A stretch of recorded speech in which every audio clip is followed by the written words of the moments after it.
جو تو نے دیکھا ہے، کیا میں اور تیری ماں اور تیرے بھائی سچ مچ تیرے آگے زمین پر جھک کر تجھے سجدہ کریں گے؟ اور اس کے بھائیوں کو اس سے حسد ہو گیا، لیکن اس کے باپ نے یہ بات یاد رکھی، اور اس کے بھائی اپنے باپ کی بھیڑ بکریاں چرانے سکم کو گئے۔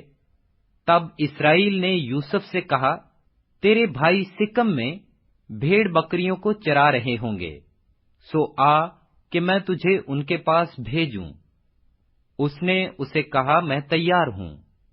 تب اس نے کہا، تو جا کر دیکھ کہ تیرے بھائیوں کا اور بھیڑ بکریوں کا کیا حال ہے، اور آ کر مجھے خبر دے۔ سو اس نے اسے ہبرون کی وادی سے بھیجا، اور وہ سکم میں آیا، اور ایک شخص نے اسے میدان میں ادھر ادھر آوارہ پھرتے پایا۔ یہ دیکھ کر اس شخص نے اسے پوچھا کہ تو کیا ڈھونڈتا ہے؟ اس نے کہا، میں اپنے بھائیوں کو ڈھونڈتا ہوں، ذرا مجھے بتا دے کہ وہ بھیڑ بکریوں کو کہاں چرا رہے ہیں۔ اس شخص نے کہا، وہ یہاں سے چلے گئے، کیونکہ میں نے ان کو یہ کہتے سنا کہ چلو ہم 2-3 کو جائیں۔ چنانچہ یوسف اپنے بھائیوں کی تلاش میں چلا اور ان کو 2-3 میں پایا، اور جوں ہی انہوں نے اسے دور سے دیکھا تو پیشتر اس سے کہ وہ نزدیک پہنچے اس کے قتل کا منصوبہ باندھا، اور آپس میں کہنے لگے، دیکھو خوابوں کا دیکھنے والا آ رہا ہے، آؤ اب اسے مار ڈالیں اور کسی گھڑے میں ڈال دیں، اور یہ کہہ دیں گے کہ کوئی برا درندہ اسے کھا گیا، پھر دیکھیں گے کہ اس کے خوابوں کا انجام کیا ہوتا ہے۔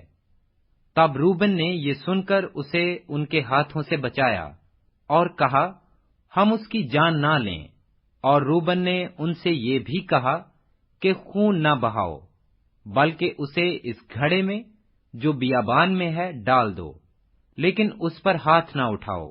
وہ چاہتا تھا کہ اسے ان کے ہاتھ سے بچا کر اس کے باپ کے پاس سلامت پہنچا دے۔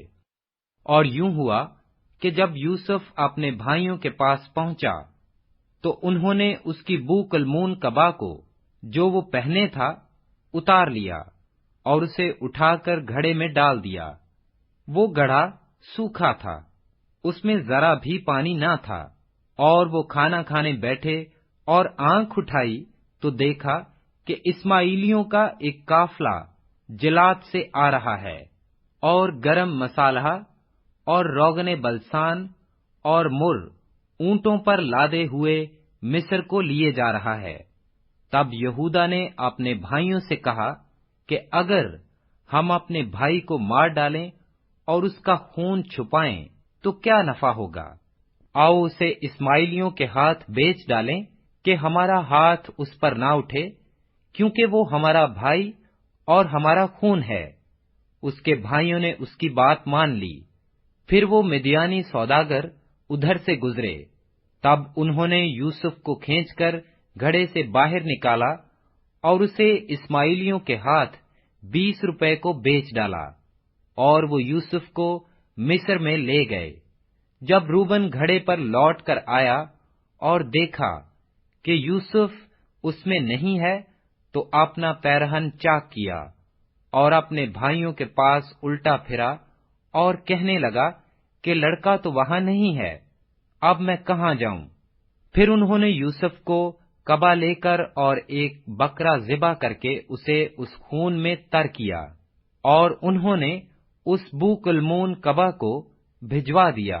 سو وہ اسے ان کے باپ کے پاس لے آئے اور کہا کہ ہم کو یہ چیز پڑی ملی، اب تو پہچان کہ یہ تیرے بیٹے کی قبا ہے یا نہیں۔ اور اس نے اسے پہچان لیا اور کہا، یہ تو میرے بیٹے کی قبا ہے، کوئی برا درندہ اسے کھا گیا ہے۔ یوسف بے شک پھاڑا گیا۔ تب یعقوب نے اپنا پیرہن چاک کیا اور ٹاٹ اپنی کمر سے لپیٹا، اور بہت دنوں تک اپنے بیٹے کے لیے ماتم کرتا رہا، اور اس کے سب بیٹے بیٹیاں اسے تسلی دینے جاتے تھے، پر اسے تسلی نہ ہوتی تھی۔